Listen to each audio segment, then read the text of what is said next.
Well, athletes and coaches have voiced concern and shown support over this issue. Even former NBA teammate Earl Watson. Earl tweeted, "Every team and teammate Delonte has ever had failed him. I admit I was one of them because we all knew. Let's show our strength by owning our weaknesses. Mental health is a community issue, all in." And Earl is standing by from our affiliate ABC7 in Los Angeles with us now. Earl, thank you so much for joining us. Well, thanks for having me.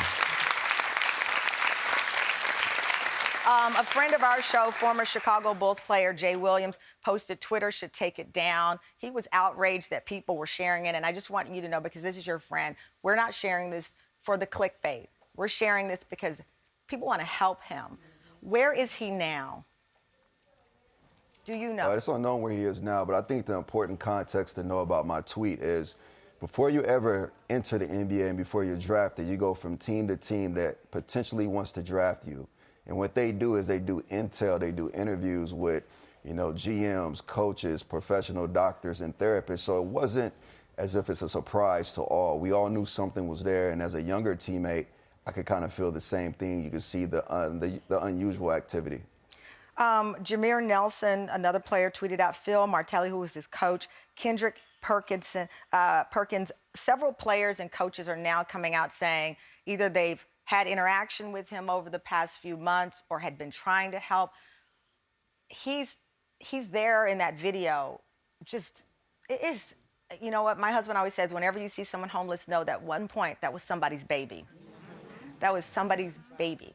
And is the league, or have you heard from other players who are doing more than social media, doing something to help him? I'm sure the NBA Players Association has had context through Twitter saying they're reaching out to set up strategy and structure.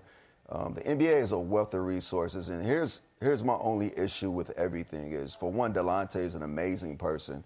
Personality is off the charts. He attracts, high energy. Every teammate that I've known has loved him. But we need to be more proactive. When you have young players coming into the league at 18 to 21 years old, people judge us by our contract instead of our age.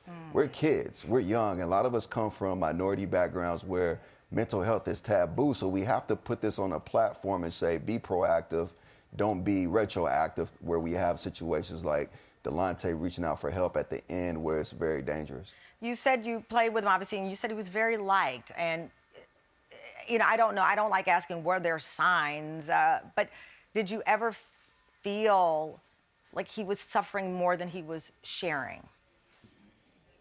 You got to think of maybe a decade plus ago when I was a teammate swimming in Seattle. The NBA is a lot different from the NFL. Our locker room is 12 people, so you intimately get to know each other as you travel, as you practice, as you go through emotional exchanges in the game, in the locker room throughout a season. 82 games in 4.5 months is a lot of time to spend together, more time than your family. So we've seen different signs, but that was an era where you played hurt. There was no load management. You played physically hurt. Yeah. So you got to think, if you played physically hurt, you obviously played mentally hurt. And that's the conversation we need to have. How can players go into a safe place to express their mental challenges to not a coach, not a GM, because that impacts your contract and your playing time, but a safe place where it's neutral and you can actually get the resources you need?